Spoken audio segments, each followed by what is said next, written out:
ያው ላይት እያስተካከልኩ ጥያቄ ላይ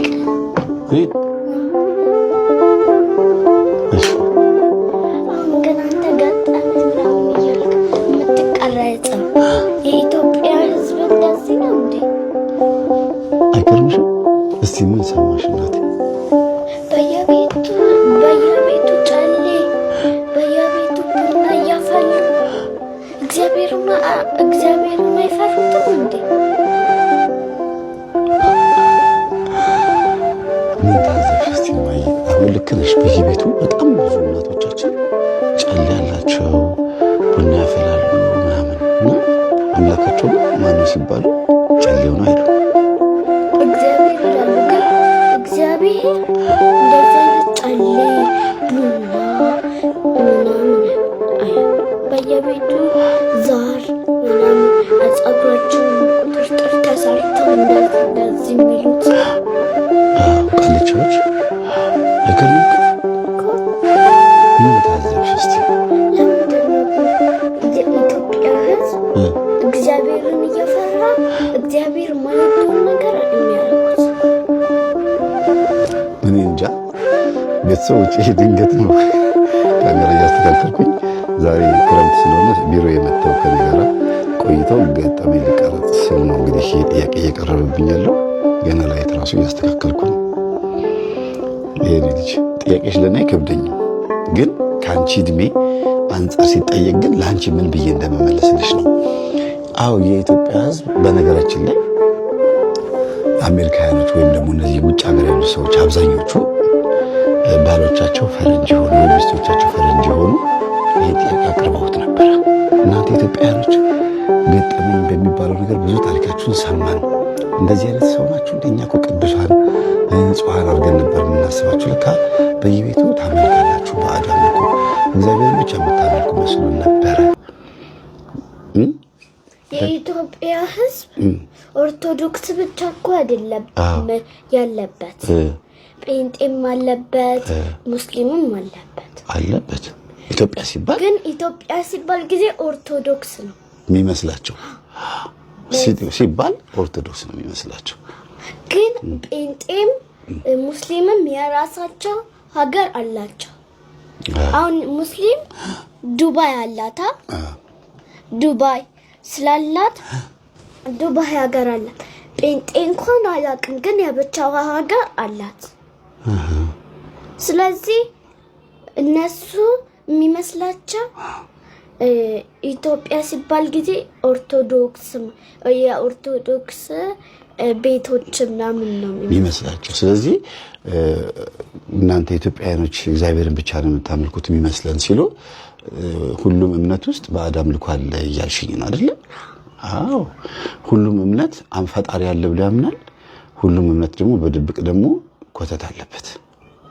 በተለይ ግን ኦርቶዶክስ ላይ ይበዛል። ለምን ስትይ አንደኛ መጽሐፍ ቅዱስ ወንጌል ምናምን በተገቢው መንገድ አልተሰብክም፣ አልተዳረሰም ለህዝቡ። አለ በቂ እኮ አለ፣ ቤተክርስቲያን አለ፣ ሰው መጥቶ መማር ነበረበት ምናምን። ግን በቃ ይሄ ስለ መጥፎው ስለ ባዕድ አምልኮ እግዚአብሔር ብቻ መመለክ ስላለበት ጉዳይ ካህናት፣ ዲያቆናት፣ መምህራን ቤተክርስቲያን በደንብ አልተጋችበትም። ስለዚህ በድብቅ እግዚአብሔርም ጨሌውም ወይም እግዚአብሔርም ቡናውም ወይም ባዕድ አምልኮም ይመለካል፣ ግን ተፈቅዶ አይደለም። እና የእንጂም ጥያቄ ኢትዮጵያውያኖች እግዚአብሔርን ነው የሚያመልኩት ወይስ ጨሌውን የሚል መሰለኝ። አሁን ቅድም ጠይቅሽ እንደዛ ነው ማይ? እንደዛ ነው። ግን ለምንድነው በየቤታቸው ጨሌ የሚኖረው? እግዚአብሔርን የሚፈሩ ከሆነ ለምንድነው ጨሌ የሚኖረው? እግዚአብሔር ደግሞ የማይወደውም ነገር ለምንድነው የሚያደርጉት? ማይ ነጠላ ለብሼ ተስተካክዬ በደንብ ገጠመኝ የተቀረጽኩኝ መተሽ ቢሆን ኖሮ የበለጠ በደንብ አብራራውልሽ ነበረ የኔ እናት። ግን አሁን ላንቺ ሳብራራ የማብራራው ነገር ለአይምሮሽ አይመጥንሽም። ለትልቅ ሰው የሚሆን መልስ ነው ተሳስቼ መልሼ ላንቺ ግራ ላጋባሽ እችላለሁ። ግን በሚገባሽ መልኩ ትንሽ ላውራሽ። እሺ ማየ፣ እንግዲህ አጋጣሚ ሆኖ መተሽ ጠይቀሽኛል። ምንድነው መሰለሽ ባዕድ አምልኮ ወይንም ጨሌ ማምለክ ወይንም ሰይጣንን ማምለክ በኢትዮጵያ ውስጥ የተለመደ ነው ማለት የተፈቀደ ነው ማለት አይደለም። በድብቅ ነው የሚያመልኩት።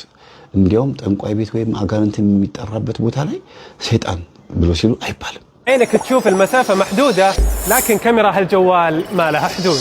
شوف شوف شوف شوف ብሎ ሲሉ አይባልም። ሰይጣን አትበሉ፣ አጋንንት አትበሉ፣ አማልክት ናቸው እያሉ እንደ አምላክ ነው የሚቆጠሩት።